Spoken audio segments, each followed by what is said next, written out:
this bit. Good evening. I'll start again. Good evening, everybody. Welcome to Live Irish Myths in Conversation. I'm Anthony Murphy. This is the Mythical Ireland Library tonight. We are featuring on episode 13 of our conversation series.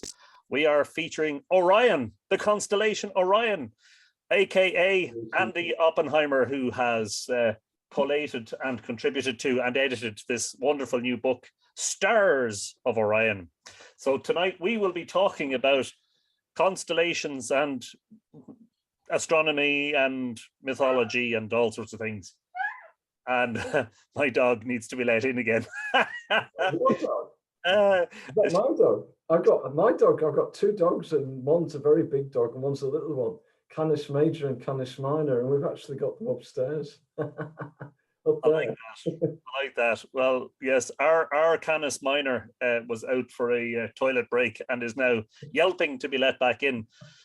And I see John Flannery in the house as well. Hello, John. You're very welcome. Good to see you all. Thanks very much, Anthony. Good to see you, Orion. Hi. Hi, Marcus. Yeah, it's great to catch up again.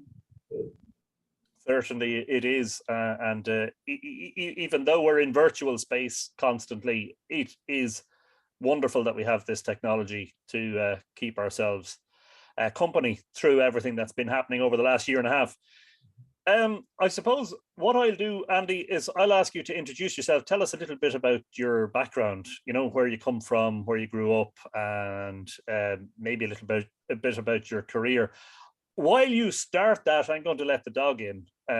So I'll be away from the dog's out. Woof, woof. Yeah, okay, right. Okay then. Right, well, my background, that's my background. The constellation is my background. 6 billion stars. I mean, what more do you want? Well, where do I come from? Ancient Greece, ancient Leeds, actually, via Liverpool, and 3,000 years ago. And I was kicked out of ancient Greece, and I made a great career move and ended up in the stars because I must admit that on Earth, I was probably about as popular as a coronavirus in a lift. But as soon as I made it to become a star, in fact, I did become a star. I became 6 billion stars, and there's a great career move actually, because now I am watched every night. I'm photographed every winter cold night. I brighten up your dark nights. You know, your Christmases wouldn't be the same without me. And Morecambe and Wise, and you know, so basically that's my background in short. And the book came about because of all the wonderful astronomers that take pictures of me every night, all the paparazzi, they're all down there flashing away with the telescopes and the cameras, and there I am. It's a very, very busy season, you know, winter for me. I never stop. Every single night, I don't have a single night off until there's a bit of cloud, and then I can go and have a cup of tea. But I decided that this is great. I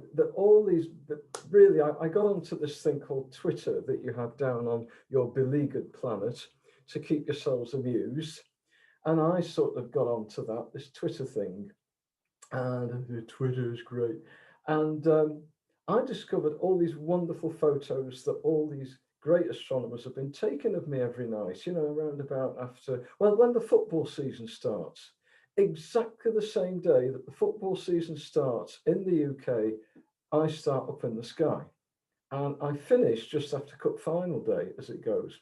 So I thought, all these lovely pictures, I'll make a lovely gallery on this newfangled thing you've got called a website. So I collected pictures. I invited astronomers to send them in, and you know, my beautiful nebula and everything from Sirius to my fabulous right shoulder star, which keeps giving me jip every now and then. Beautiful pictures, absolutely amazing, that NASA would have been taking only a matter of 2 or 3 years ago. So I formed a gallery, a constellation collection, and I thought, well, I'll have an exhibition. Maybe I'll have an exhibition in London. I've done art exhibitions before. And then I thought, well, actually, who can come to an exhibition? We're in and out of lockdown and all the rest of it down there. It's terrible. So you know, I thought I'll get in touch with I need a scribe. I need a scribe. And I'd heard of this guy called Andy Oppenheimer. And I thought, this guy, and he's written a book on the IRA, for crying out loud. And he's an expert on bombs and explosives and weapons of mass destruction. What could possibly go wrong? So I'll get him to do a book on astronomy. Well, I found out that he'd also worked with Patrick Moore back in the day, and Carl Sagan, you remember him, and Arthur C. Clarke and all those people. And so I thought, well, it's got to be a book. And it started out really, we only thought we'd get maybe 10 astronomers, maybe 100 pages. We have 45 fantastic astronomers. There is, and Anthony, I discovered Anthony from one day when I was looking at my history over Ireland, because I'm an Irish citizen. I decided that if there's any country on this planet that I look down and I see the beautiful Emerald Isle. My dad was from Belfast, okay. So I'm an Irish citizen. And so I looked up the history of Irish mythology and Orion, and there was Anthony with his fantastic podcasts. And so I invited him to be in the book. So he has a wonderful chapter in the book about how ancient Irish astronomers saw me in the sky. And then John Flannery was on Twitter, and I got in touch with him. And he has written a wonderful foreword for the book and a wonderful essay as well. And so we have 45 people in there, and it's 260 pages. It is way bigger than I ever expected it to be. Can we talk to Andy for a moment? Thank you, Orion, for that very brief. All right, okay, yeah, go on. So Andy, so I read your biography and I was sitting there and I was absolutely fascinated. So I don't know how to sum this up. Which biography? Well, you know, this is it. So you're into bombs, things that go boom. Things that go in the nice, bombs, warfare, terrorism, yes, etc. Tell us a little bit about that, first of all, will you? How does one get involved in, you know, I mean, as a non-terrorist, of course, how does one get involved in that arena? Well, I came, as I've done everything in life, from left field. I always say, I don't know anything about anything. I've learned everything from the people I've worked with over 3,000 years. And it was really, I don't know, I've been involved in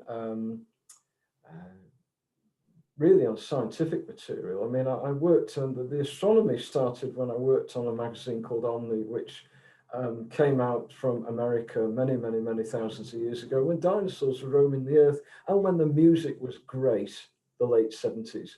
Same time as I was doing music as it goes. And from there, I was working on scientific journals, books, magazines. I actually do edit a magazine on defense right now. And from there, I kind of, I suppose I studied and researched, and I met a lot of people who had been in army service that were doing bomb disposal and all of that. And I kind of got trained up on, as a civilian, I got trained up as somebody that can communicate and train other people, you know, without actually being an army veteran myself. And also with the IRA, well, at one time in my life, apart from my Irish background, I do have a very strong Irish background on one side of my family. I was very interested in Irish history. I think I knew more about Irish history than British history when I was at school. And I was pretty passionate about it. And so I studied everything about the original IRA. I actually met people from the original IRA from back in the Irish War of Independence. And so suddenly I decided, after a long time in scientific publishing, that I wanted to work in defense. Warfare has always interested me. And, you know, I've always been a bit of a worrier, yeah, anyway. And so I decided I would go and try and write for journals, and I'd already been writing lots and lots of material in the sort of popular science, you could say, area. So I was very lucky. It was the post 2001 9/11 phase. There was a lot of stuff going around about weapons of mass destruction. I kind of got trained up, and I passed a few exams in nuclear, this, that, and the other. And I went to work for Janes and people like that. And so I was doing a lot of writing and lots of lecturing, lots of instructing. So very much communicating and also curating. I love working with people and actually promoting what they do. So I actually work with people like in the bomb squads, and I actually go to a conference and I explain what the threats are. I will talk about terrorist threats from all sides. And in fact, at the moment, I'm concentrating very much on the right-wing threat, which is something that is preoccupying us. So I've been working in counterterrorism since, you could say, 20 years. I wrote a book on the IRA. That was my first published book on the bombs and the bullets. And so from there on, I suppose I've started slightly less in my main job because I decided to, have a little bit more spare time to write novels. So I started writing science fiction novels, but they're called Fields of Orion. And Fields of Orion is not actually typical science fiction. It's really military thrillers. They're based in London. They're really about people here who are just basically people to do with army, espionage. They're thrillers. They're basically thrillers with a science fiction flavor. There is first contact in the stories, and Orion is the big theme that permeates the stories, both the Greek myth and the constellation. Any more and it'll be a spoiler. So Fields of Orion, I wrote these 2 science fiction novels. So I've kind of done so many different things in my career. I've done music, I've done science fiction novels, I've done counterterrorism, I've done science publishing, I've done art, and now I've come full circle doing a book on astronomy, having had my first job working with the likes of Patrick Moore and astronomers on both sides of the Atlantic. So I've kind of come back to my stars, which is where I really belong. My prevailing influence throughout my whole life is David Bowie. And that gives you an idea of my creative output, and everything I do has the stories, everything I do has an element of stardust in there. So many questions. Where do I start? Is your book? Can I ring my solicitor first? Say again? Can I ring my solicitor first? Is your book about the IRA a non-fiction work or a work of fiction? Oh no, this is entirely non-fiction. It's IRA, the bombs and the bullets. I don't have a copy here. It still does pretty well. It's told in a very kind of, somebody called it has a journalistic style. So it's not too heavily technical. Obviously, there's a lot I cannot say because I'll be breaking the law again. And basically, it's how the IRA acquired their weapons from the Fenian times to the day when they finally decommissioned their weapons, because I have actually been in the IRA inventory of weapons. I've examined IRA explosives, weapons, detonators, as far as the eye could see, all the rest of it in Dublin. Now the book is very much, it's all referenced, it's an academic work, but I've written it in a popular style. And I met and interviewed people on both sides. I met IRA and I met people in the bomb squads and the British Army and counterterrorism. And that was an amazing experience for me. It meant I could go back to Belfast as well, which is where my dad was from. Yeah. I would say so. It's fascinating. So clear something up for us, Andy. Your surname is Oppenheimer. Yeah. There's a very famous Oppenheimer who's J. Robert Oppenheimer, the father of the atomic bomb. It's very interesting that you should end up in a career that, deals with bombs and explosives and terrorism and all that. But in fact, there's no connection there, isn't there? No relation. No connection, because it all came, oddly enough, and I took the name Oppenheimer when I was doing my first lot of music. We were part of the electronic music. There was a sort of a pop boom. The nightclub scene in London, I was very much part of that. I used to be a DJ. One of the first things I did when I came to London was hit the club scene. I became a DJ, and of course the whole Bowie thing, I used to look like Bowie and all that. I started off in music, and my music partner said, what name are we going to have? And there was, the Cold War was really kind of hotting up at the time. We had all the cruise missiles and all the rest of it. And so I said, well, there's this great series on the telly, Oppenheimer. I said, and I wear the Bowie hats, and I've got the suits and the cigarette, and I weighed about 7.5 bloody stone. I mean, I weighed nothing, as thin as a pin. And he just looked at me and he said, you look like Oppenheimer. He says, you're Bowie to Oppenheimer. I said, we'll call the band that. So we ended up calling it Oppenheimer Analysis because he had a record label called Analysis. And that is the only music that I sell to this day. It's music that came out all those years ago as part of that pioneering electro pop sound. And I stuck with the name. And that is the story of the name that I've ended up with. It's all to do with music. Yeah, it's fascinating. Your story is very interesting. Just before we go on, Alan Watkins is saying your book is a belter of a book. I presume that's a pun intended. Ruth Welburn wonders whether a book on Cassiopeia would get 5 stars. Thank you. Indeed, yeah. Well, it's the big W is Cassiopeia in the sky, isn't it? It's the big W. That's the one. It's the other very recognizable constellation. Other than mine, of course. Mine is the most tremendous constellation. Nobody saw a constellation like mine. There's no outshining Orion, which we will get to. Yeah, thanks for filling us in a bit about your background. So you're brought up in a part Catholic, part Jewish background. Tell us a little bit about that. That's fascinating. I always say that I've got a double dose of guilt. All right. I don't want to offend anybody. But somebody said to me, oh God, yes, you're Jewish and Catholic. That means that Jesus died for my sins and I killed him. Yeah, that's yeah, I was brought up by Irish people, but in a very secular Jewish household. My dad was a communist. I mean, we were it was back in the days when everybody mixed with everyone. Dad was brought up in he was born in Belfast, and half of his family were born there. They'd come over from Eastern Europe, and he was brought up during the time of, well, there's the Irish Rebellion, and then there's the Civil War.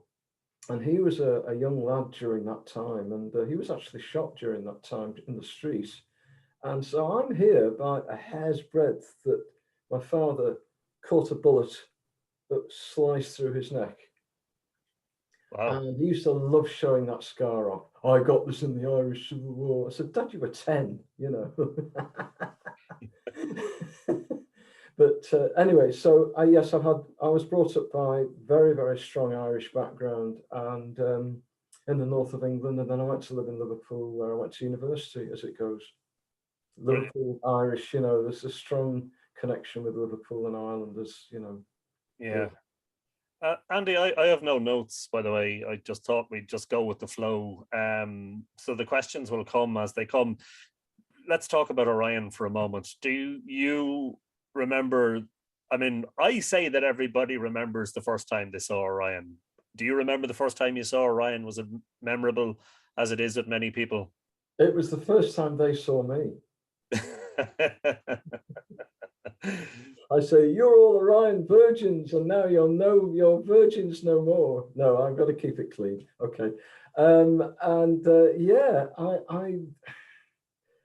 I don't actually remember. I did a little bit of astronomy when I first came to London, and I honestly don't remember, because I am just so tied up with doing so many things. And when I was writing the science fiction novels, that's when I really, really decided that this was a great, I've always done lots of personae. This is where the Bowie influence comes in with me, and the space it's a kind of an artistic expression of space, because I'm not a scientist. I have I don't know. I've got physics, maths, biology. I don't know. I've got a few exams, but I did both arts and sciences. So I've really got so much Bowie influence in all the different personae that I've adopted through my career, and the music and the art and everything I've done. So that when I wrote the science fiction novels, that's when the Orion element came in. And it grew from there, so that actually looking up at the sky, I think it was I was with my ex, and I think she pointed it out. She said, "That's you buggering about up there again." And you know, these stories are really turning into this wonderful, you know, you're actually being Orion. And I said, well, there we are. I'm on Twitter, and so you know, I started off as Orion the Mighty Hunter, which is where you can find me in the Twitter sphere, tweeting from the constellation every day. Now, how many times have you heard a tweeting constellation? You took the green pill when you should have taken the red one this morning, you know. Yeah.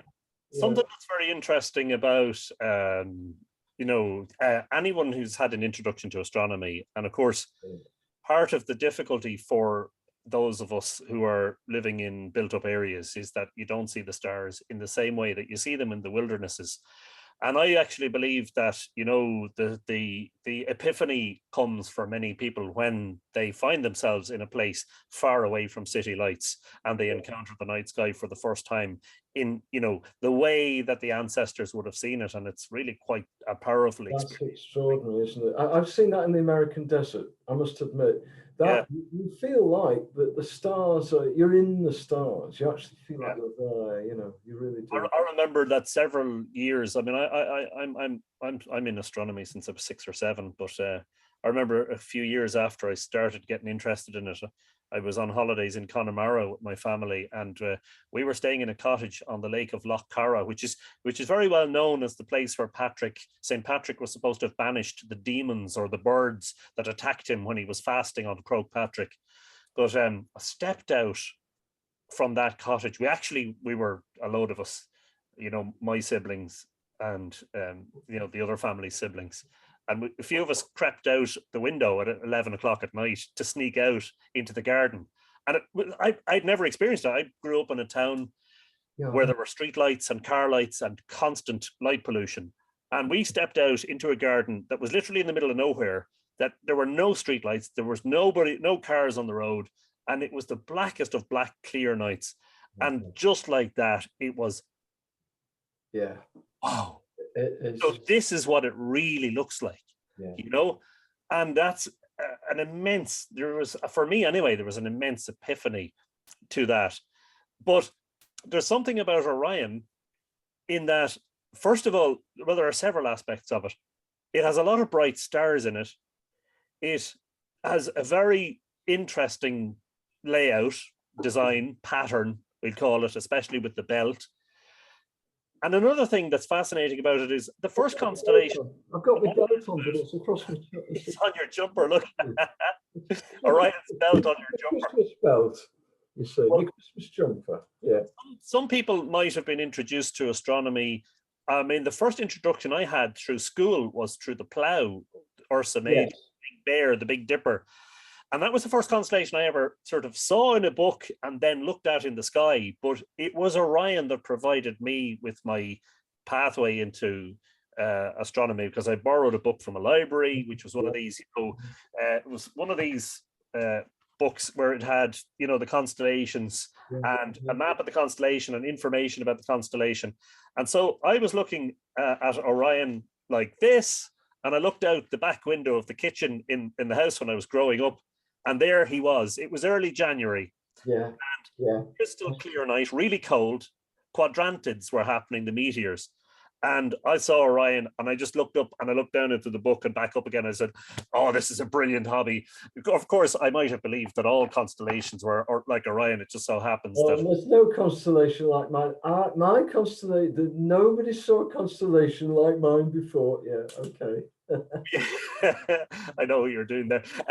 But something else that's interesting. So what is the difference between the plough and Orion in terms of why Orion seems to occupy that sort of primacy with people, why it seems to be. Well, I was going to say that in the book, there are some wonderful chapters, as well as yours, about my wonderful history. Oh, by the way, I was supposed to be a giant, but I got downsized after 12 years of austerity in the cuts.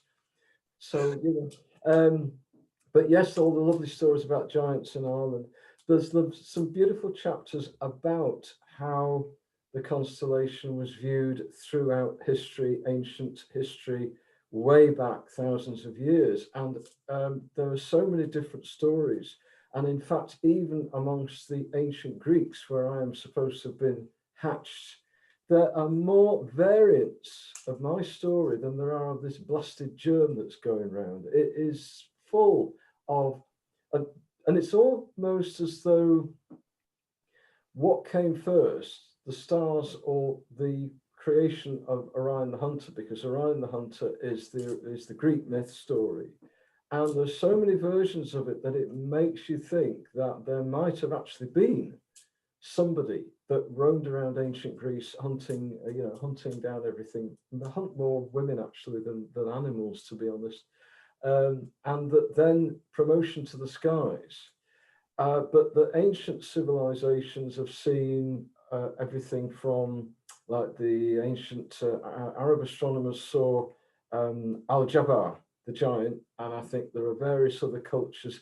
I think it is it's Katie Sawyer's chapter, that's Andy Sawyer's daughter, has written about this, and Katie Ellen Hazeldine has also written about how Orion has been seen through history. And it's full of wonderful, rich mythology. And the plough, by the way, I have to tell you, I don't know a lot of people know this, but the plough is a symbol, one of the symbols of the IRA, the plough constellation.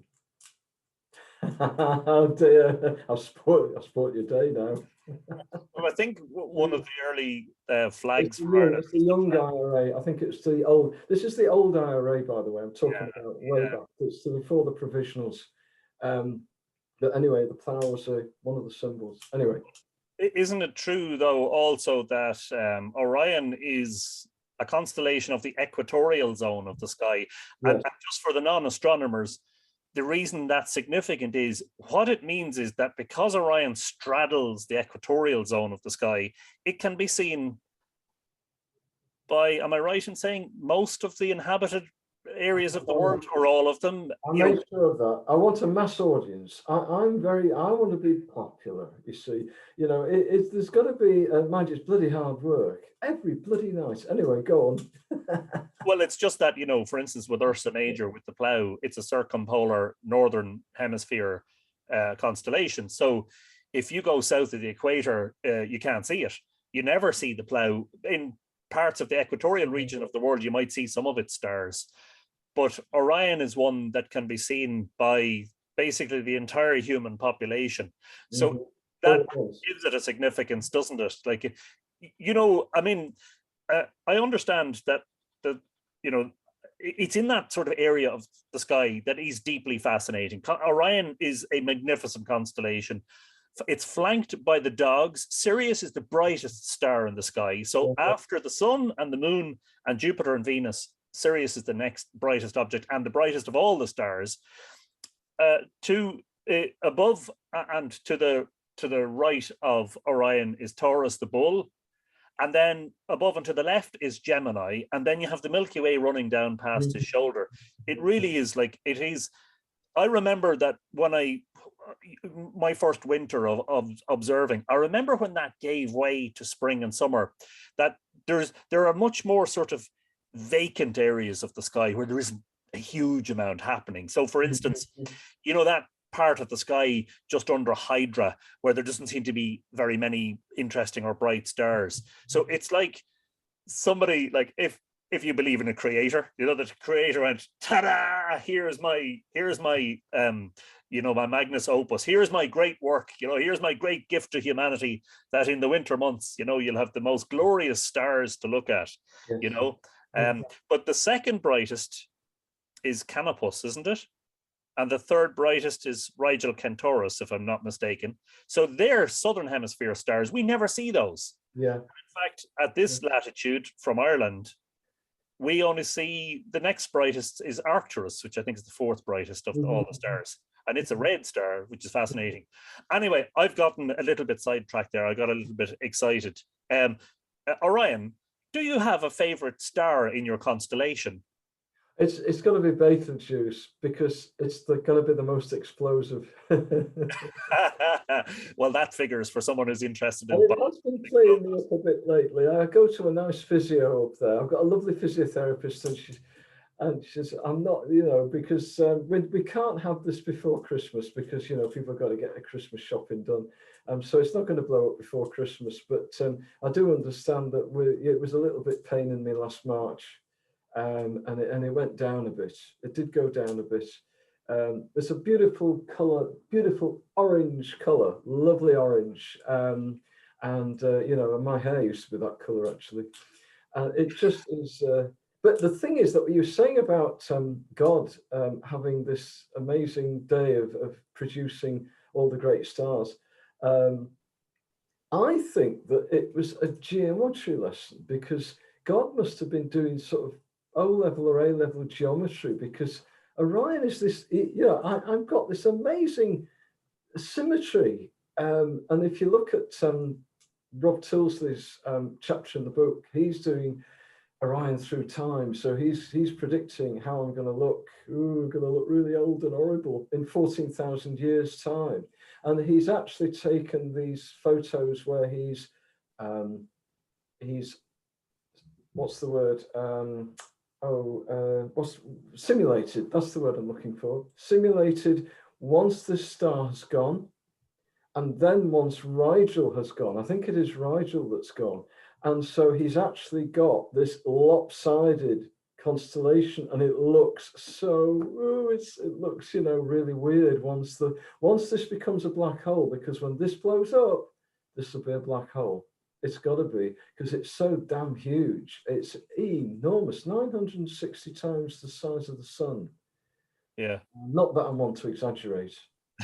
What I couldn't understand throughout that whole period where Betelgeuse was dimming, what I couldn't understand at all was the fascination with and the eagerness for a supernova. Now, I understand that to be witness to a supernova at relatively close quarters would be a once in a millennium event. However, for me, you'll have to forgive the dog. Sirius is off again. He's complaining about the lack of mention of the dog stars. That once the event happens and the spectacle is over, we are left with an Orion that is unrecognizable for the time. And I personally can't deal with that. I just can't contemplate that at all. I just can't imagine Orion without one of its... It might sell me a few books for a couple of days, but then after that, I'll have to go into retirement. I'll be put out to grass. I'll have to go to Radio 2, do a request show. What we'll be speaking to John Flannery in a little while, and maybe John will tell us more about this. But Betelgeuse is, and forgive my pronunciation, I know a lot of people call it Betelgeuse, and I think Betelgeuse comes from Arabic Ibt al-Jawza, which is the armpit of the central one. I think we've all probably got it wrong. I used to pronounce it the German way because German's my second language. And Betelgeuse, I used to call it Betelgeuse. And I thought, hang on a minute, it's not that. It's actually Arabic. It looks like a German word. Yeah. It looks like a German spelling. But I quite like it in the German pronunciation. Well, it's at the end of its life, but having said that, that could be like the day of its destruction could be 100,000 years away. Such is the length of a star's lifetime that we were waiting over the last couple of years, and apparently loads of astronomers even were hoping that it would blow up and before us, and we'd see this spectacular explosion. But even though it's at the end of its life, that event could be 100,000 years down the line, which is in human terms is ridiculous. It's already happened, and I'm not telling. It's already happened, but it's a state secret. We're not. My agent has told me, don't tell. Of course. Okay, that's another thing that for the lay audience, those who are not familiar with astronomy. What is the distance of Betelgeuse in light years? Is it 400 and something? Is it? Something like that. John Flannery, tell us. I'm terrible at figures. John, no, I know for a fact that John Flannery knows. 625 is the. I knew he'd know. Thanks, John. 625. So a light year closer than they thought because of that event you mentioned a couple of years ago. The kind of fading of Betelgeuse, it allowed them refine its distance even better. Yeah, and it's closer than they thought. Okay. So the a light year is a lot of people don't, and it's a concept that you need to grasp. A light year is a measure of distance, not time. So people hear the word year and they think time. Is actually a measure of distance, and it is the distance that it takes light to travel in a year. And light travels at a speed of, what is it, 299,000 kilometers per second. That's filthy European socialist money. Hang on, 186,000 miles. Sorry, I do apologize for the American and non-European, for the imperial. Over half my stars voted to leave the constellation. A Rexit it was. It's terrible. I'm still dealing with it. I can't get the staff at all now. Carry on. So what you're saying, Andy, is that Betelgeuse could have blown up 100 years ago. Yeah. We won't see that for another 525 years, if that's the case. Because the light, when we go out and look at Orion tonight, and I say this, and I've been saying it since I was a child, as a way to sort of woo people into becoming interested in astronomy. If you have an audience and you're under the stars, the first thing you always say is, when you look at the stars, you are looking into the past. Yeah. Because even the closest star to us, Proxima Centauri, is 4 light years away, which means that if you train your binoculars or your telescope on it, you know that the light you're seeing from that star left 4 years ago. Yeah, you were looking at me when I was very little, when I was very young. Well, another way to put it is that if you look at Betelgeuse tonight, you're looking at it approximately as it was in 1400 AD. Yeah. The world was a vastly different place in 1400 AD than it is. Netflix back then. You didn't have Netflix for a start. No. And of course, the other spectacularly bright star in Orion is Rigel. Yes. What is interesting about Rigel? Well, when I used to play football, I had a great left foot shot. I couldn't play with the right, was terrible, but left, wow, I could. My brother was a footballer, a goalkeeper, and he used to say, right, you just keep with that left foot. I want you to train me penalty after penalty after penalty with that left foot is blooming hot. So anyway, yeah, astronomy-wise, well, it's to quote that guy off the telly, it's very, very big and it's very, very bright. I think John had better do the actual and yourself to actually say what it really is. Yeah, and we will. I will have to formally introduce John, and so that people don't think that he's just some randomer who's crept into the room. Wandered in. One more thing that I should talk about is that, you know, and I've spoken about it quite a lot and written about it quite a lot, is precession of the equinoxes and the effect of precession on the equinoxes over long periods of time on what is visible and what's not visible. So what people, not a lot of people know this, but, you know, the pole of the Earth is slowly wobbling. And the effect of that is that the place that marks the pole of the sky is slowly changing. Now, today, approximately speaking, the star Polaris, the pole star, marks the northern pole of the sky, and that's in Ursa Minor, or the small bear, or the small dipper, whatever you want to call it.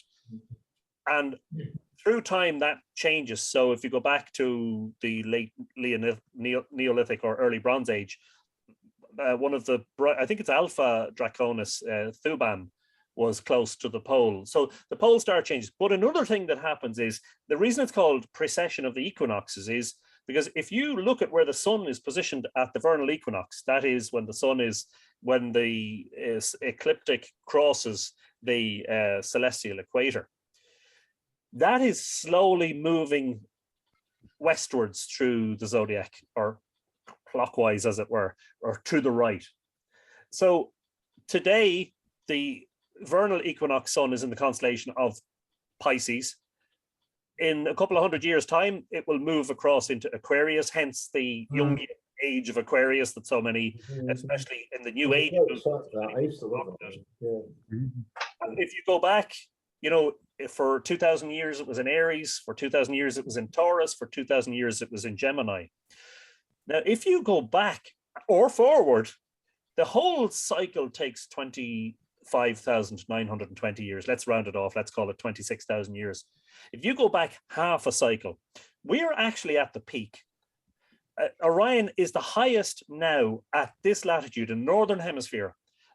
It's as high as it's going to be for 26,000 years. I'm as high as I'm going to be, man. And it's At your peak from now on. at your absolute zenith. And so from this point forth, it's going to gradually, now, this isn't going to happen in our lifetime, but gradually, it's going to sink and sink and sink. And what happens in 13,000 years' time, in half a cycle, or if you go back 13,000 years into the Ice Age, from Ireland, you can't see those 7 wonderfully bright stars, the shoulder stars, the belt, and the feet or knee stars. You can only see the fainter stars of the top of his arm, because 13,000 years ago, Orion, because of precession, didn't rise in Ireland. You couldn't see Orion.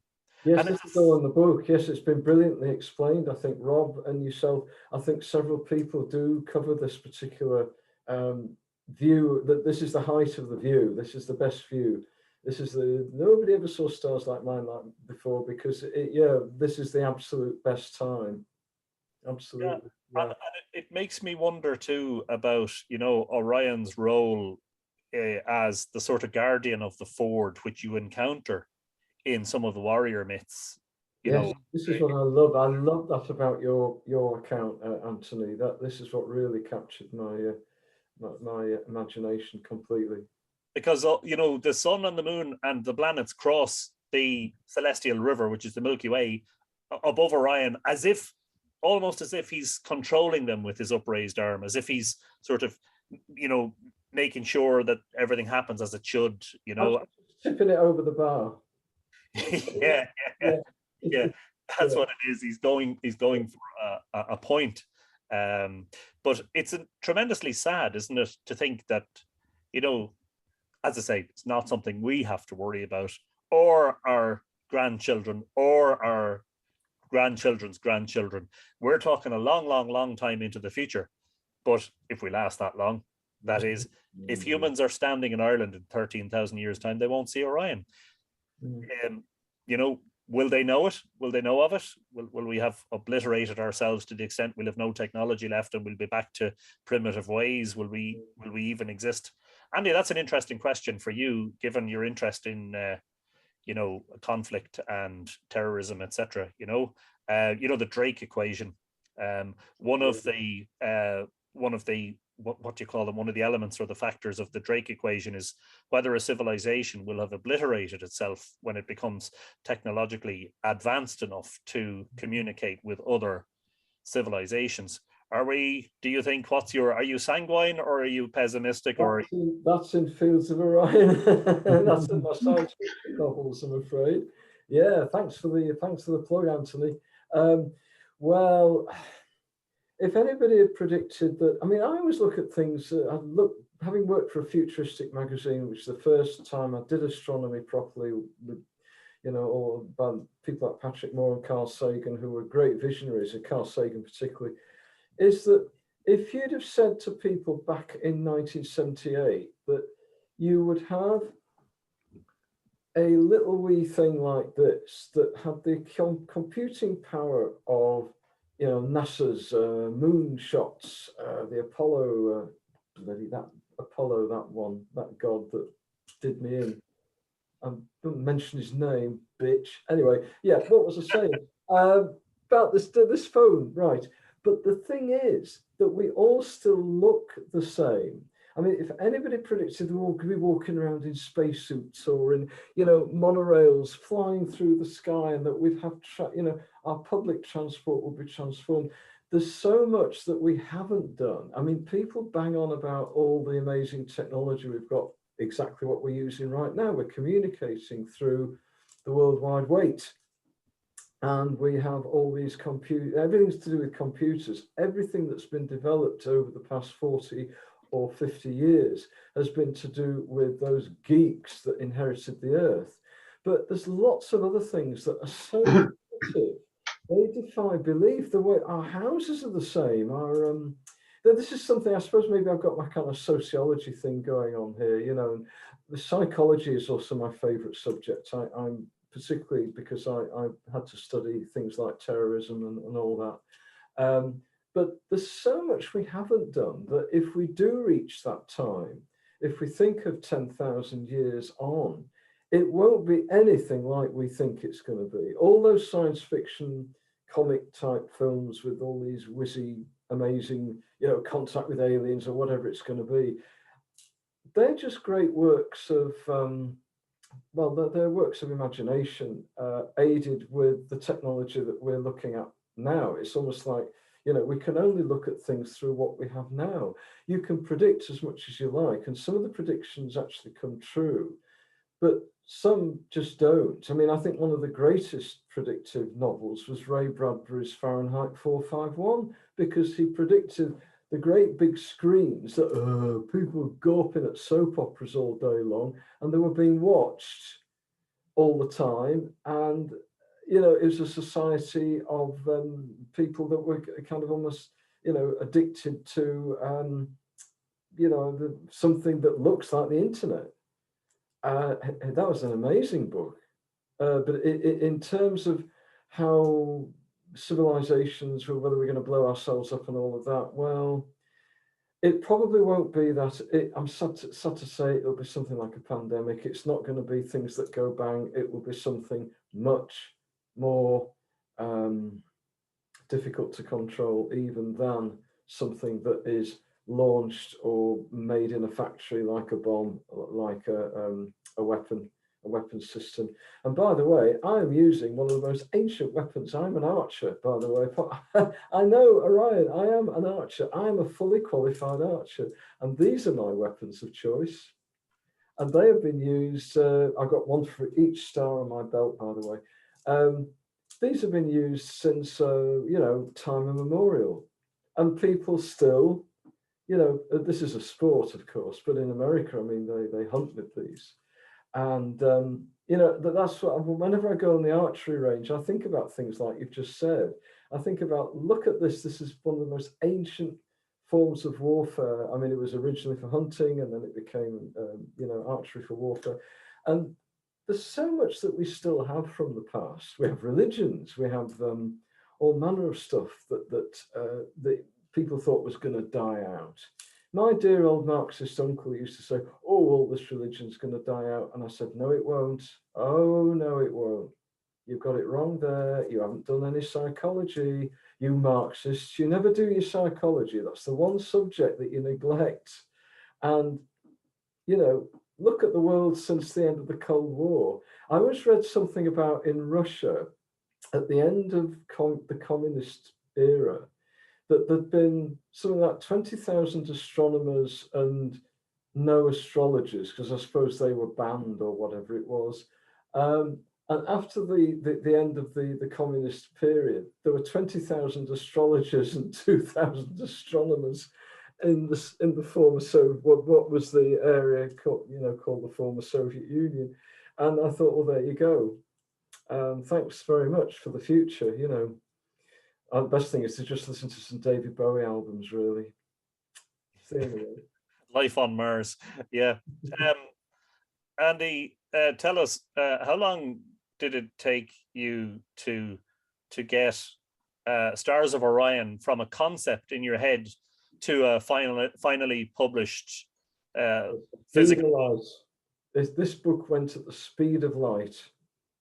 I used to produce books back in the day in ancient Greece when they were all on tablets. Oh, I'm sorry, I've done that joke. Anyway, yeah, I know these are the jokes, folks, and they're well used to it, I can assure you. I'd done the Constellation collection, which was, as I think I mentioned at the beginning, if you haven't all fallen into a deep coma since, that I invited astronomers on the Twitter sphere to send in photos that I would showcase on my website. And from there, I decided to do the book. And it was round about, I can't remember now, it was April or May of the year that we've just lived through, just endured. What a year, eh? And it was from, I think, April, May, I started inviting astronomers to send in stories. So what I wanted was the photographs, but also the stories to go with them, how they discovered astronomy, how they discovered my fabulous stars, and what inspired them to take pictures, and the technical little, nice accounts as well, like guides as to how to best view Orion in the sky, and the history, the myth, the mythology. So I got this wonderful combination of stories and articles, and including, yours, Anthony, and yours, John, from Ireland, which delighted me because, being an Irish citizen, I was delighted that there was an Orion story in Ireland, Orion, anyway. And November was the projected publication date, and we did make it through to November 25th, which is when we had our launch party in London, and John came along, and he ate all the cakes, by the way. There's this very nice lady who made constellation cakes, and I hope if she's watching, Isa in Islington in London, which is where I pop down from space every week and stay. And we had a fantastic time. But to get the book to that point, this was about 6 months in duration.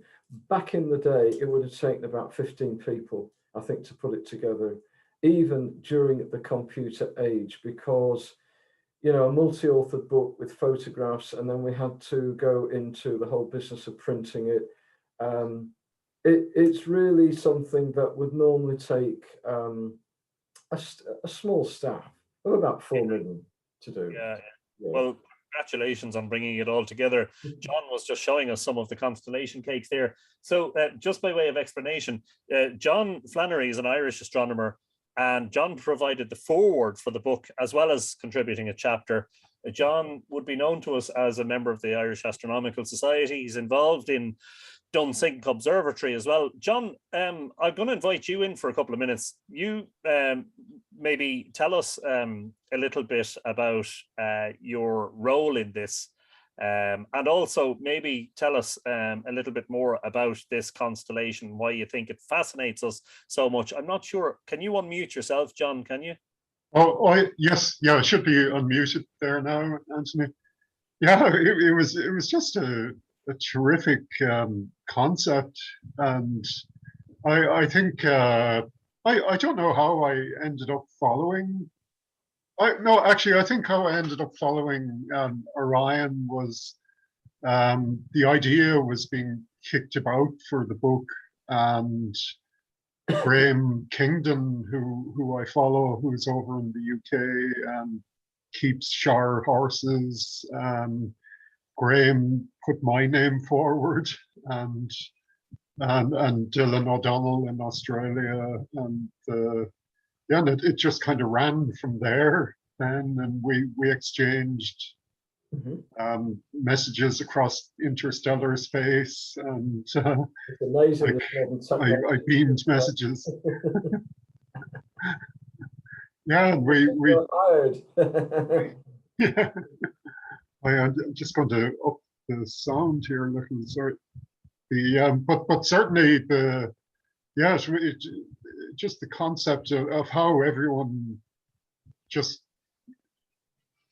yeah, brought their passion for the constellation to the book, and the passion really shines through, I think, because like especially like Dave and Jemima's story was the Oh, yes, one, we have to talk especially about that that. Yeah. like Dave Hill, who and Jemima, his young daughter, or who he calls his little egg, like he has a star in Orion he bought for Jemima, and both of them were at the launch party as well, and it was absolutely fantastic to meet so many people passionate about Orion at the event, but also how astronomy as a hobby is globally unites everyone. I often think of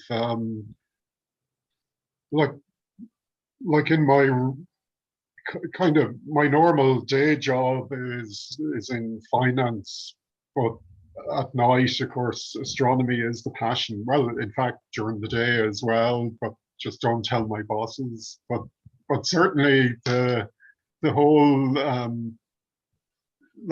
like the area of astronomy education is what really fascinates me, and I always think of one of the papers I downloaded a few years ago where the author commented that if you want to get like the two things that turn on kids are dinosaurs and space, and it's so very true. Like, and I think but also I often think of the phrase like look at the world through the eyes of a child, and just never lose that sense of wonder. And I think when you're involved in astronomy, you're just passionate about so many aspects of the world, not just the sky above, but the world around you, people, everything you do throughout life. And in a way, astronomy grounds you as a person because it makes you appreciate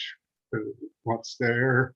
And certainly when you look up at Orion, I think for me, I often think of Orion as the whole story of stellar evolution written in that one constellation, from the great nebula in Orion's sword, a region of starbirth, where new solar systems have been photographed by the Hubble Space Telescope in the past, or proto-solar systems, and then yeah, and then right up to star death, which is Betelgeuse near the end of its life. But in the last 100 years, like we've gained such a huge knowledge about the universe, and in fact, like just the last couple of days was the 100th anniversary of the death of Henrietta Leavitt, who was the lady who cracked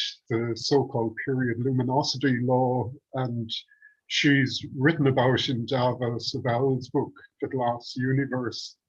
But Leavitt, by cracking that idea of the period luminosity law, she basically established a way for us to measure the distances to stars. Betelgeuse is a variable, but it's an irregular variable. But there's another class of variables called Cepheids that have a regular rhythm, and by using that relationship, Hubble was able to establish the distance to the Andromeda Galaxy and basically show that the universe, that these so-called island universes lay outside our own galaxy, and gave us the tools to establish the scale of the universe. And from there, we've just built on that. In fact, mentioning the Andromeda Galaxy and Hubble's variable, Irish amateur astronomer Richard Sweeney, he took a photograph he shared on Twitter a few days ago of the actual variable star that Hubble observed in the Andromeda Galaxy. It's called V1, and it's often nicknamed the star that changed the universe. But getting back to Betelgeuse, like our knowledge of stellar evolution shows that when it ends its life and explodes as a supernova, and it'll be a really spectacular event. In fact, from Earth, well, on Earth, we would see our shadows cast at night purely by the light of Betelgeuse when it rises to maximum brightness. But what we're seeing is basically the universe recycling. It's throwing material back out and making the next generation of stars, planets, and people. So Orion encapsulates a lot. It encapsulates, yeah, the continuation, the same way as we see Orion year after year, or generation after generation, or each civilization in Earth's history has had Orion in its mythology. Orion as a constellation is reinventing itself or perpetuating itself by recycling itself. So it's, yeah, there's a great human connection, I think, there. Yeah, fascinating stuff. John, in terms of something Andy was speaking about a while ago was that the way that and we'll introduce the concept, maybe you'll explain it. The proper motion of stars means that over long periods of time, the constellations as we know them now will be different in the future. They will have different shapes and will appear. And also in the past, how far into the future do we have to go with Orion before it kind of loses this very familiar shape that it has? Well, as you mentioned, it loses. Pardon, sorry, Andy, I missed that. When I've eaten too much Christmas pudding next week. I love my belt. My belt is my favourite bit. I love it. Without that belt, I would be nowhere. I wouldn't be. That has really been a great, beautiful piece of design. I must say, I must thank my designer for that, because without the 3 stars, all named Arabic names, aren't they? Beautiful names. I wouldn't be anywhere really. I'd still be on Opportunity Knocks or whatever it was. Anyway, yeah. Did you have to? But if you're eating all the Christmas pudding, you'd have to loosen your belt a notch or two. Yeah, it's all going to go. Yeah, but as he mentioned earlier, the brief lifespan of Betelgeuse and Rigel means potentially the shape might alter before precession, but they're relatively they're not too far away in terms of stellar distances. Like just to kind of give an example of what proper motion is like, they often use the analogy: you're standing in a field, you see a bird fly by, and in the distance a plane is crawling across the sky. But we know the plane is traveling at maybe 800 kilometers an hour. The bird isn't going that fast. It passes our field of view very quickly because it's nearby, whereas the plane is far away, to use a famous line. But certainly with stars, they're so far away that, like our sun, for example, as we're sitting here tonight, our, like, how long are we on the chat? Maybe an hour. The sun has traveled 800,000 kilometers around the galaxy in that hour. Like the sun travels at 800,000 kilometers an hour around our galaxy. So we're all on the move, but it's because of the vast distances. It's not apparent. Like the plow, for example, its shape will change over hundreds of thousands of years as well. But Orion, yeah, the majority of the stars will more or less stick together because they're at similar distances, but a few of them will go in different directions. But because they're all huge, bright stars burning through their nuclear fuel very quickly. Their lifespans are measured in, well, Betelgeuse's, for example, 10 million years, whereas our sun, 10 billion years. So sometimes I call Betelgeuse the X Factor star. It burns brightly for a short time and then it's never heard of again. But the punk star, actually, you know, left until 1977, and that was the end of it. Yeah, but certainly the yeah, like a lot of the stars that we see in Orion, when we're actually looking at Orion, we're looking in at the spiral arm of our galaxy that the sun resides in.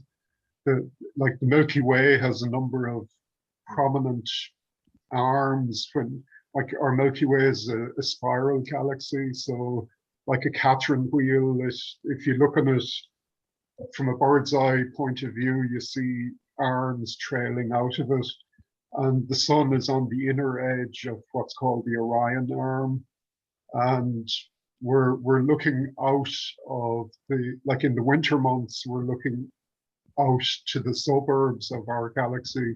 Our sun is about 2/3 of the way out, but so we're like Orion, it's out in the suburbs where it is. But in fact, it's an interesting area because we often talk about planetary systems having Goldilocks zones where the temperature and conditions are just right for life to get established on the planet. But in fact, I like to think our galaxy has Goldilocks zones as well, because if you're in too close to the center of the galaxy, it's a lot more crowded. So there's more of a chance of encounters and difficult for planetary systems to get going. If a sun is too far out, there's not enough material to gather together to actually form planets. Whereas where the sun is and the general area of our galaxy, what they call the metallicity, or the amount of material to build planets, is just balanced right.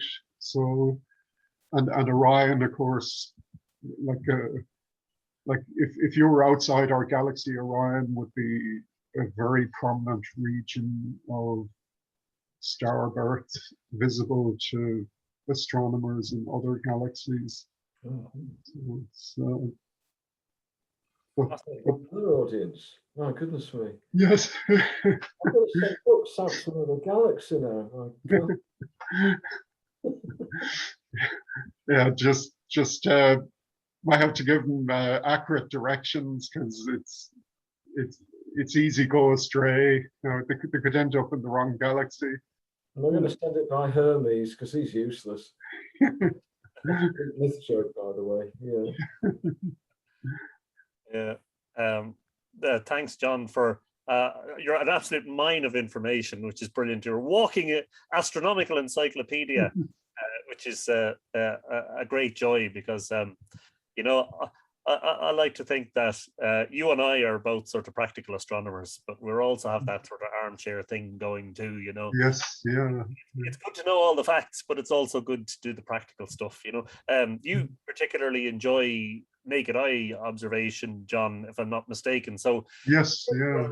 Trying to practice the way it was before the invention of the telescope, you know, but in trying to get closer and see things bigger and, you know, see across farther distances, we may to some extent have lost the bigger picture, you know, and the old way of seeing the sky, which was, you know, groups of stars with stories told of each one, and how, you know, they move according to the seasons and everything, you know. Yeah, and the stories are a big thing, because as you've found yourself, Anthony, from exploring Irish myth, that the stories in the sky were like, well, there is a storybook in the sky of heroes and heroines and demons and fantastic creatures and and every world culture in their own way has evolved. Those stories have evolved, and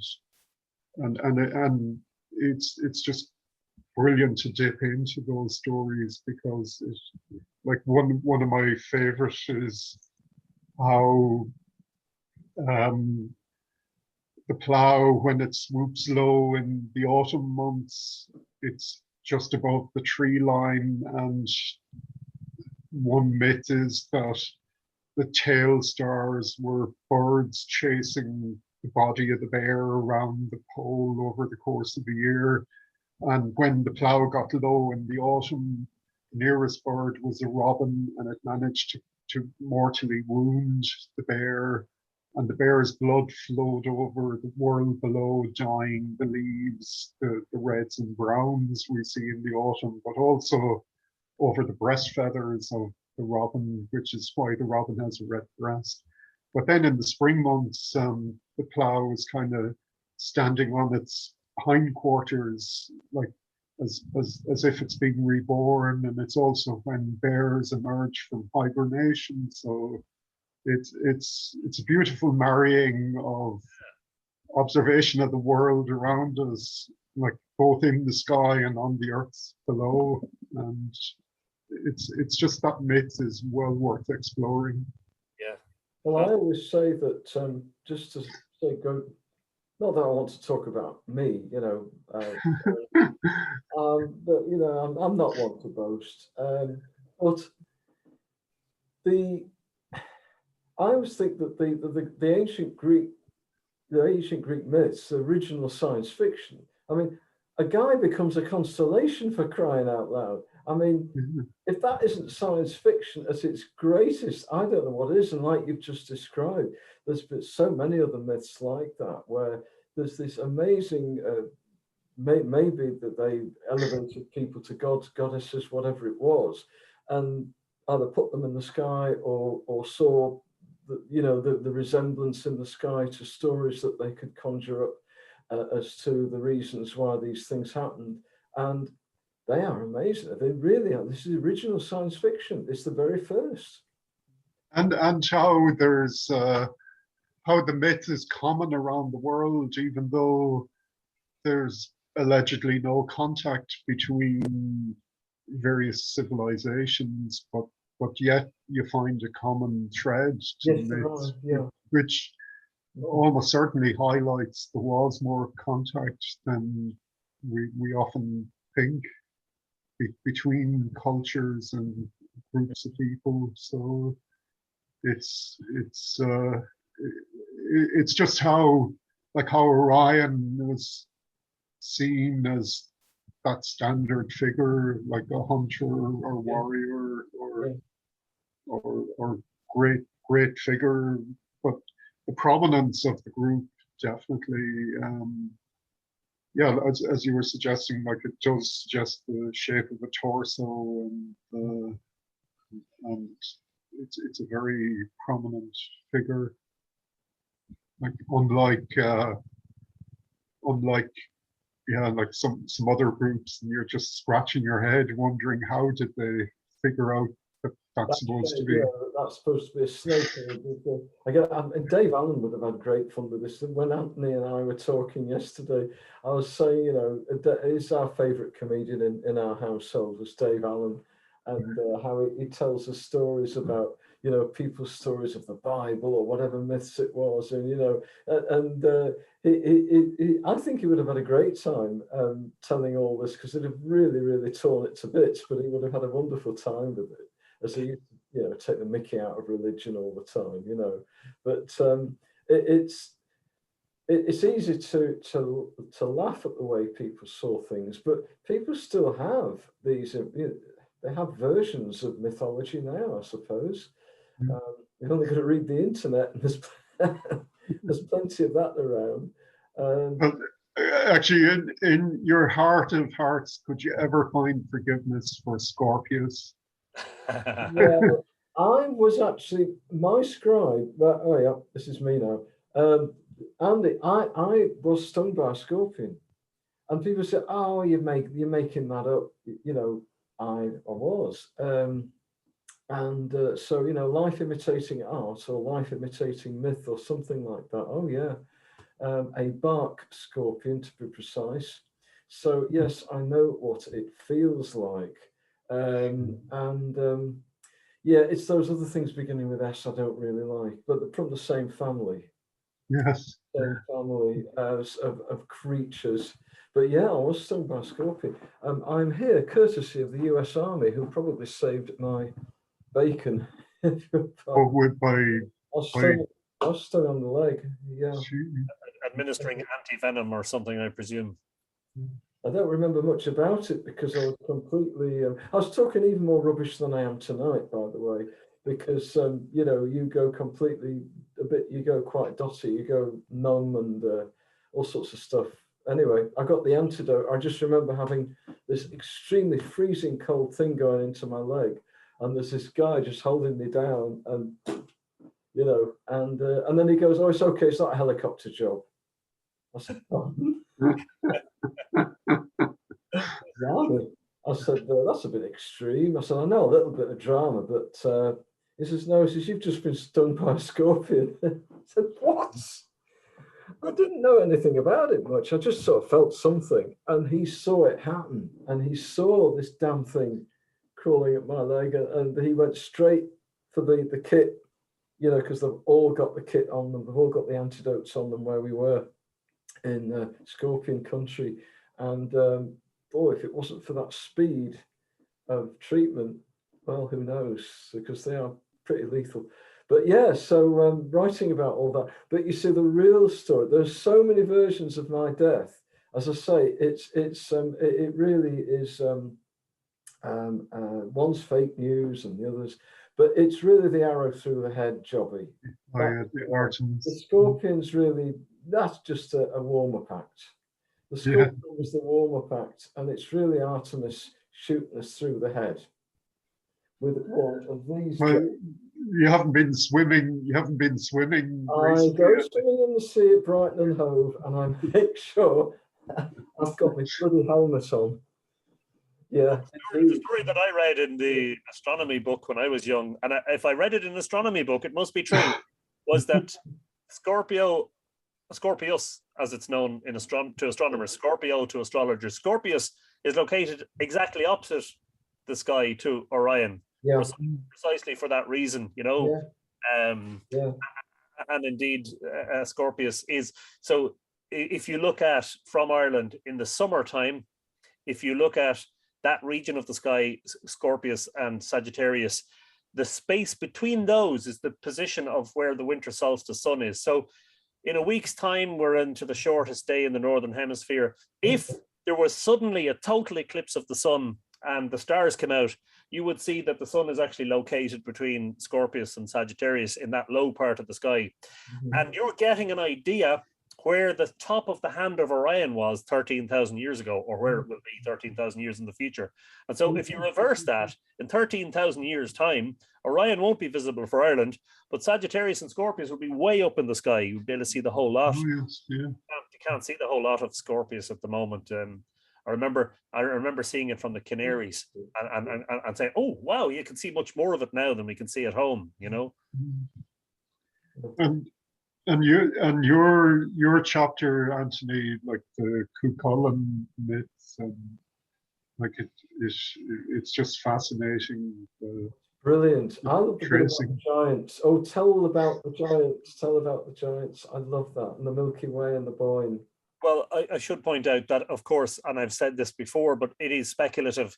There's no way that we can prove that these characters, as they're described in the myths, are supposed to represent the constellation. We can speculate. Some of it's good.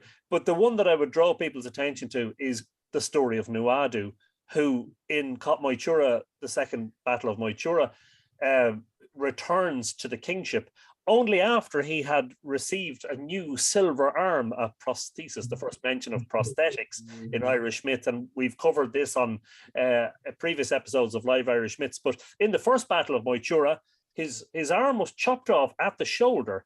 And I just wonder whether this isn't a reference to the red star of Betelgeuse, the bloody, the Right, yeah, hacking off of the arm at the shoulder. And of course, when he got the new arm, it was described as being silver. And if you look at Orion's upraised arm, it is almost entirely embedded in the Milky Way, which in other myths is described as silvery. And I just wonder whether that, and that was one of the ideas. The one about Cuchulainn is fascinating because Cuchulainn guards the ford, and the ford, like the two fording points of the Milky Way, the Heavenly River, Balach na Bófinne, the Way of the White Cow, is how the Milky Way is described in Irish even today. And I speculate that the Boyne River and the Milky Way were seen as, reflections of each other, as above, so below sort of thing, But Cuchulainn guards the ford and watches as people and cattle cross back and forth. And this idea of this big giant guardian of the ford of the sky watching as things cross, and then using like the weapon that Lugh, his father, used, the tathlum, which is described as a ball, a concrete ball, hardened with the brains of dead enemies. And I thought maybe concrete and hardened brains, if you thought about it, if you look at the moon, it looks like a hodgepodge of, it's got these different shades, and maybe that the moon was the tathlum. And if you watch, literally what happens is Orion, aka Cuchulainn / Lugh / Nuadu / several others, appears to throw the moon around the sky and to use it as a weapon, so to speak, And the slaying of the hound is fascinating because in the Library of Basel, there's a document from about the 15th or 16th century which pertains to the Irish zodiac, and it doesn't call Leo or the lion, it calls it Cu, which means the hound. And I speculated that maybe what was happening was Orion was tossing the moon from his hand, aka the Schlither and the ball and Setanta, and it enters the lion's mouth or the hound's mouth, and exits its rear end, dragging its entrails through, and that's how the hound is killed. And of course, everyone else knows, I hope, the story because we've told it before, that Cullen the smith says, "You've killed my hound. What am I going to do?" And Setanta says, "I will be your hound." And from thenceforth, he's called the Hound of Cuchulainn, which is where his name his dramatic change of name comes from. And I just wonder, and all I've been doing is speculating around that. And what spurred it off was that when I was a kid, all the astronomy books say the same thing. They say that astronomy began with the Babylonians, with the Chaldeans, in China, etc., etc. And I sat there and I thought, well, hang on, we know that we had people building monuments here 5,000 years ago at Newgrange, etc., and that they were astronomers. And surely they had their own names on the constellations and their own stories about the constellations. And if that was the case, where would we find them except for in the myths? But I do have to hold my hands up and say that there is nowhere in the myths that it says, this is the story about Orion. That's what we don't have. We don't have the specifics. Mystery. Always keep everybody guessing. That's the answer. But Evine, who was on the Ivra talk recently in the Kerry Dark Sky, she does a lot of research on the markings on stones, like the cusp markings or cup markings and other markings on stones around the country. And she said there's a lot of references to there's 3 dots in a row on a lot of them, and they may represent the belt of Orion. So it's an interesting area of research because I think in Newgrange there might be some stones with 3 dots on them, Anthony. So, yeah, that's Curbstone 52. Yeah, and that's I mentioned that in the chapter in Andy's book because it would appear that that's the stone there, and there are these sort of sets of 3 which are contained in a cartouche, which suggests that they're to be treated together as a sort of a unit. But back then, when Newgrange was built, Sirius was visible from the chamber of Newgrange because it shared the same declination as the winter solstice sun. Now that's something that changed with Precession. well, precession mainly. I'm not sure if proper motion, yes. But I mean, a couple of 100 years after Newgrange was built, Sirius was no longer visible from the chamber, and I wonder, was there a generation that was growing up in that area at the time who's my granddad says the Dog Star, and I'm only assuming that it was also known as the Dog Star. There are dog myths. There were 3 dog skeletons found in the chamber of Newgrange. It was always assumed that they were strays that had found their way in recent history and not been able to get out again. But in fact, they were dated in recent years, and they were dated to the Neolithic. So they are, it sounds like there was purposeful burials. And then there's the mention of Ethna, who's another name for Bowen, entering Newgrange in the form of a dog. And I just wonder whether that's a reference to the fact that the Dog Star shone in there originally. Can I prove any of that? Absolutely not. I can't. It's speculation. That's all it is. And I think that's all it'll ever be. You just build a circumstantial case and build the best case that you can. The truth is that the language, we don't know what language was spoken in the Stone Age. We don't know. There's no written records. No, that's the thing. Yeah. The only written record is the art, and the art is so abstract in so many cases that it's very difficult to sort of make anything of it. And there's 1,000,001 theories as to what the symbols actually mean. So yeah, it's open to speculation. Andy, at this point, I'm going to ask, if anybody wants to ask a question, please just indicate maybe in the chat, if you just say I'd like to ask a question, and we'll get you to actually ask it live. Andy, most importantly, we have to find out, where can people obtain a copy of your wonderful book? Thank you very much, and thank you, Anthony, for inviting me on here. It's most honoured, I should have said, to be on this show. The book is available online on your fantastic planet, on Amazon, that bloody great big river. I can see from space, actually. I can see it's so big, that river. But it's not printed by Amazon. It's actually printed by Ingram Spark, which is a big book distributor that also has an online store. So there are 2 online stores you can actually buy from. They connect together. Ingram Spark actually have a link with Amazon. So you don't publish your book with Amazon, but they will make it available on Amazon, because everybody looks up everything on Amazon these days.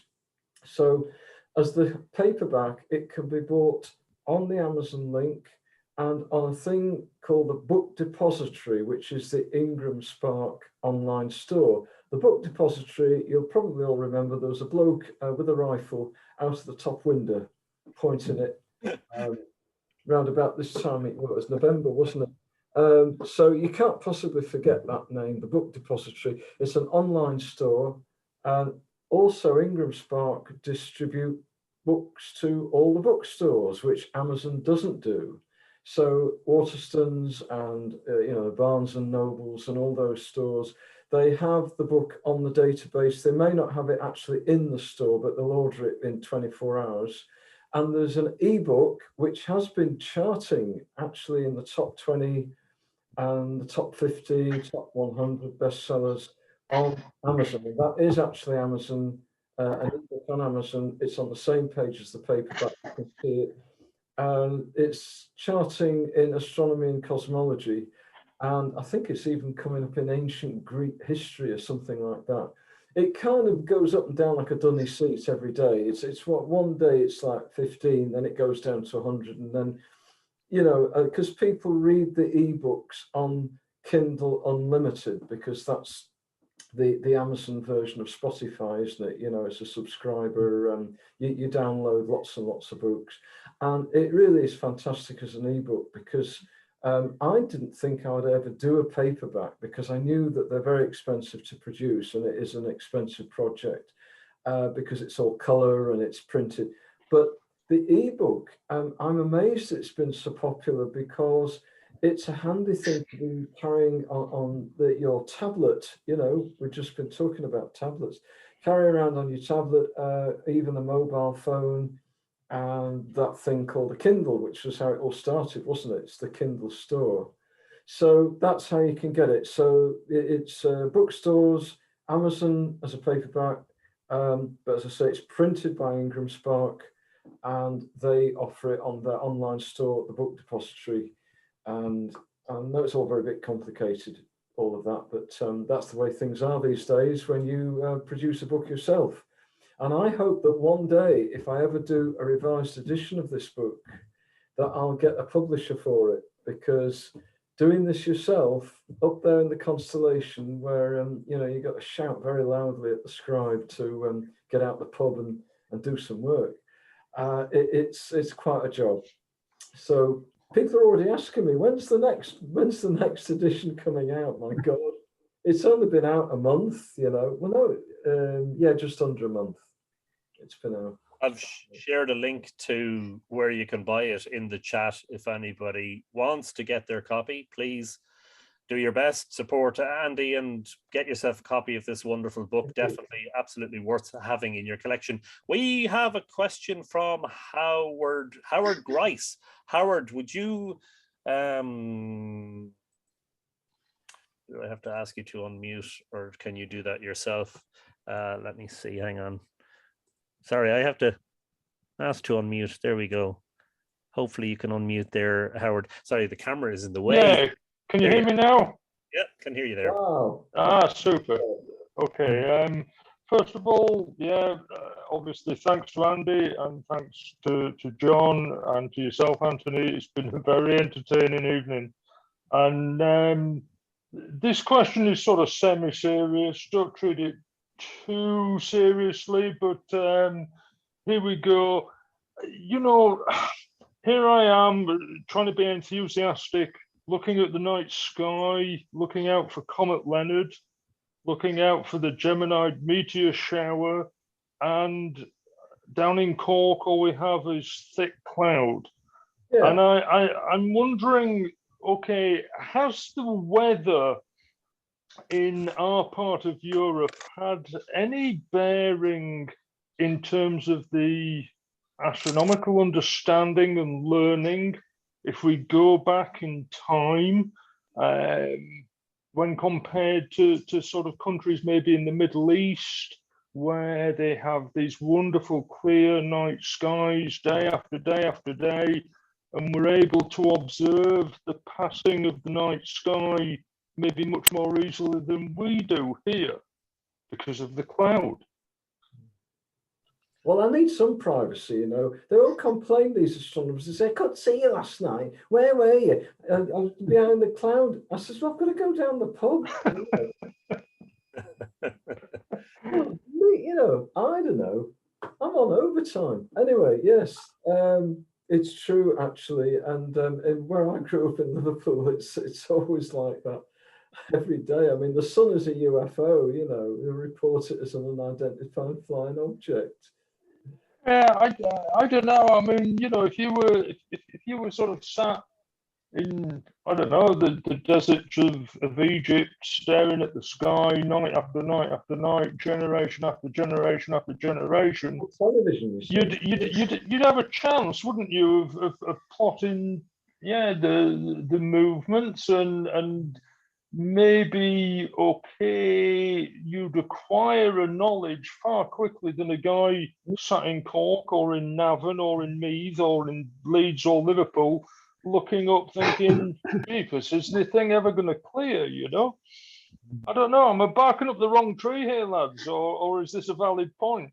No, I think it's very valid. I mean, you're absolutely right. Weather is a huge factor in astronomical observation. It's one of the reasons that in this part of the world, the majority of astronomers, more than 50% of astronomers, are what we call armchair astronomers. They love reading the books, but they don't bother going out to look for those phenomena that you've talked about, like the meteor showers or Comet Leonard or whatever it happens to be.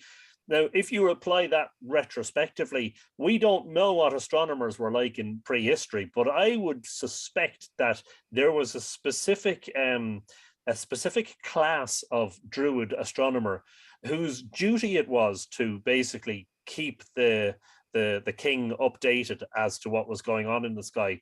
And, you know, it's a funny thing, but you could go out at 10 p.m. at night to look at Comet Leonard, and the sky could be completely overcast. But, you know, in Ireland, the weather's so changeable that literally an hour later, the whole sky could be completely clear. Now, I understand that you get several days and nights where it's just cloudy and cloudy and cloudy, and that is difficult to deal with. I'm not going to get into the discussion here because I want to make sure Andy is the star of the show here. But you know, in terms of prehistoric astronomy, I think some of it was predictive. It wasn't just about marking the solstice at Newgrange or marking the equinox at Cairn-T. It was also about, well, how do we know when that's going to happen? And is there a way we can predict that?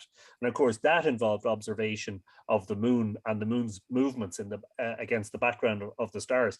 So if you look at Newgrange, and we're going to have live streams next week from Newgrange on the 20th, on the 21st, and the 22nd.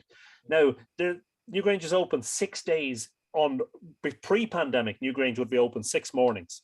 And there are years where on none of those mornings do they see the sun shining in. So the question then arises in the Neolithic, what happens when it's cloudy for that week at the solstice? How do they know what day the solstice was? Well, I think they know because they were able to predict it into the future, that they're not just relying on an observation of it to say, ha, this is the solstice. The observation is just confirmation of the prediction. Of the knowledge that was already there, yeah. The weather is something we just have to deal with. The difficulty with the weather is the one-off phenomena. If you have a comet that's going to be in the sky for several weeks, great, you'll get a chance to see it, you know.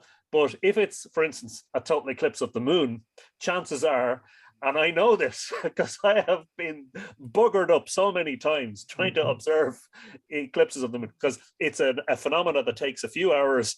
And if that few hours happens to be overcast, that's it, you know. And of course, as soon as the moon comes out, you know, again, that's when the clouds disappear. I think that the weather is just something that humans have adapted to. One other thing is that absence makes the heart grow fonder, which is why when we get a clear night, especially in the wintertime, we get a clear night. Last week we had storms, you know, and then one of the evenings I saw the first crescent moon and Venus and Saturn and Jupiter in this beautiful twilight, and I had the camera out. And there was an aspect of that. It was like, oh, it's so good to see them again, you know, that having seen several cloudy nights that you were glad to see it. So there's an aspect of that as well. Unfortunately, it's just something that, you know, it's just something we have to deal with. Listen, I've taken up too much of your time as it is. Lads, thanks very much, and a great show again. Thank you. Thank you. Yes. Very welcome, Howard. Is there any? When I'm taking selfies, I do selfies, you know, over there up on the coast, and I need a very long selfie stick when I'm taking my selfies. And there's all them blooming bright lights and the seafront at Brighton. It's the lights are worse than the cloud, really. There's so much light in the city. And next time there's a power cut, we were talking about those earlier, weren't we? Rush out. If there's a power cut, rush out. You'll get lots of wonderful pictures because it's the only time when the street lights will probably go out during the night. Yeah. Some people are asking about, you know, how do you see the sky as it was in the past, and how do you see it when it's cloudy? And a few people have recommended Stellarium, which I use. It's a free program, and it is wonderful. It's my sat nav. Stellarium. I know where the Scorpio is going to be. I can work out where I'm going when I get when I order a cab, you know, from one side of the sky to the other, and I can just look on Stellarium. It's great. Know where I'm going. You have reached your destination. And don't forget, of course, that, you know, I mean, the published book is not a dead thing, you know. I know we live in the age of the internet and social media. The published book is a wonderful thing. I mean, these little things, the Collins Star Pocket Guide to Stars and Planets. I want them to publish our next book, Collins, because then they can do all the printing for us. Yeah. Yeah, you're absolutely right, Anthony. I was only going to do an ebook, and I thought everybody wants books. It's the same in music. Everybody wants vinyl. There's a big vinyl explosion at the moment. So everybody's got MP3s and Spotify, and they're all walking around. They've got the music in their head, but they still want these bloody great big black plastic things that take up space in everybody's, hovel, wherever they happen to live. And the blooming things that they're very expensive. Vinyl now, it's not like when you used to get records back in the day. When I would have had in ancient Greece, we used to queue up, for what was in charts that particular week.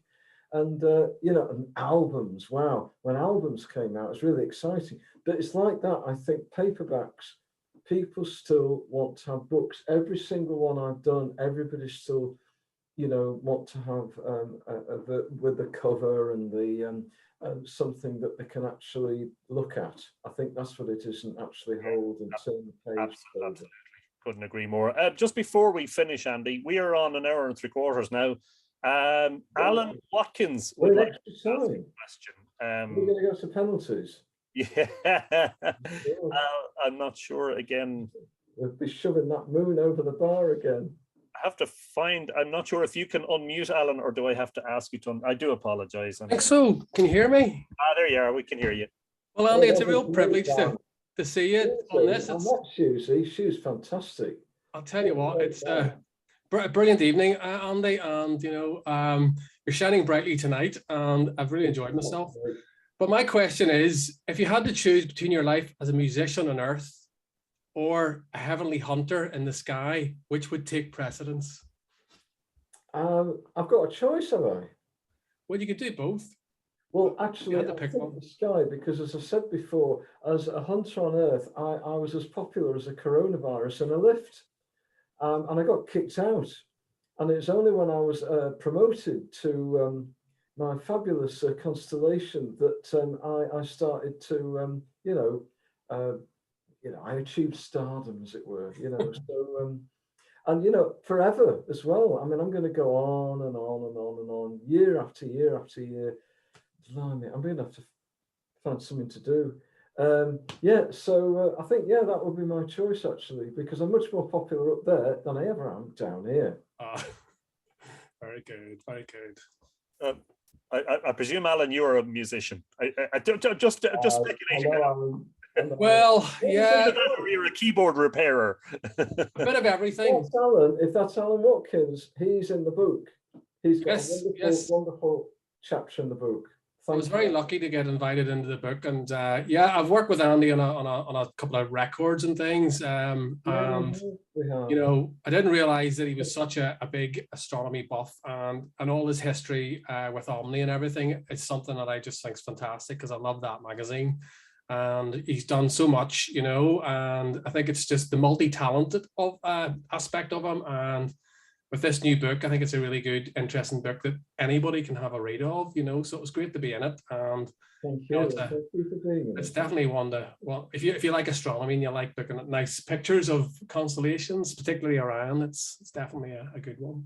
Yeah, I absolutely concur. Brilliant.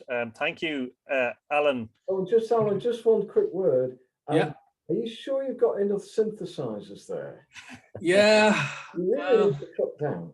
It's a bit like a crazy cat person, but with synthesizers, Yeah. You can always have another one. Yeah. I buy them and then I'm going to sell them, but then I just keep them. So, it does get to be a bit... That was like my music partner. He had, honestly, it was just getting so that there was...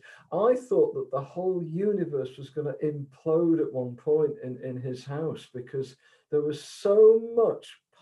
it was it would all condense. All the keyboards and all the guitars and everything would just suddenly go into a black hole one day, Yeah. Swallow up the rest of Seaford and the surrounding area. I have to kind of smuggle them in the back door and then lie about the price. We're going off the point now. We shouldn't go on about it. But thanks, Alan. Thank you very much. Thanks very much, Andy. You take care. Thanks, Anthony, as well. Thank you indeed. Well, all it remains for me to say is to thank Andy very much for being our guest and for reintroducing the series, which was on a break there over the summer, And we're continuing. Our next episode will be on the 5th of January. Our guest on episode 14 of the Conversation series will be Dr. Jenny Butler. And Jenny is fascinating and has a fascinating story to tell. I will be releasing the link for that shortly, so watch for that on social media. In the meantime, Anne McCallum says, this has been fascinating. Thank you so much, Anthony, Andy, and John. Book already ordered from the Book Depository. Brilliant stuff, Anne. Thank you. And very happy Christmas, everyone. Nola Kana, Yeah. and take care. Well, actually, as I always say, first and foremost, happy winter solstice, because that comes first. Oh, Solstice, but we'll see you next Monday for the regular series of live Irish Myths at 8 p.m. next and carry on taking pictures of me. You know, I get overtime, so you know. Thank you. Thanks, Anthony. Thanks, everyone. We chat soon. And thanks, John. You take care. Cheers, John. Thanks, everyone. Bye. Bye.